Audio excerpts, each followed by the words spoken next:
বাংলাদেশে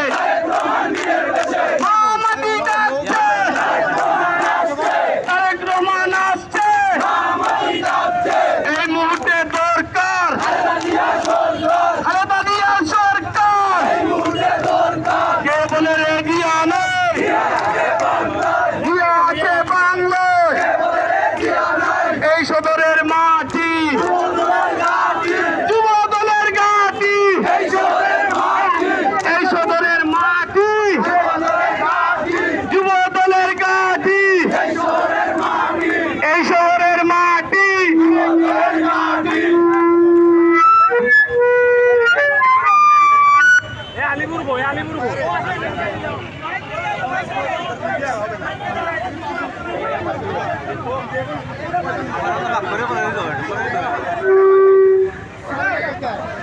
সম্মানিত উপস্থিতি, আমাদের আজকের এই স্বাগত মিছিল পরবর্তী সময়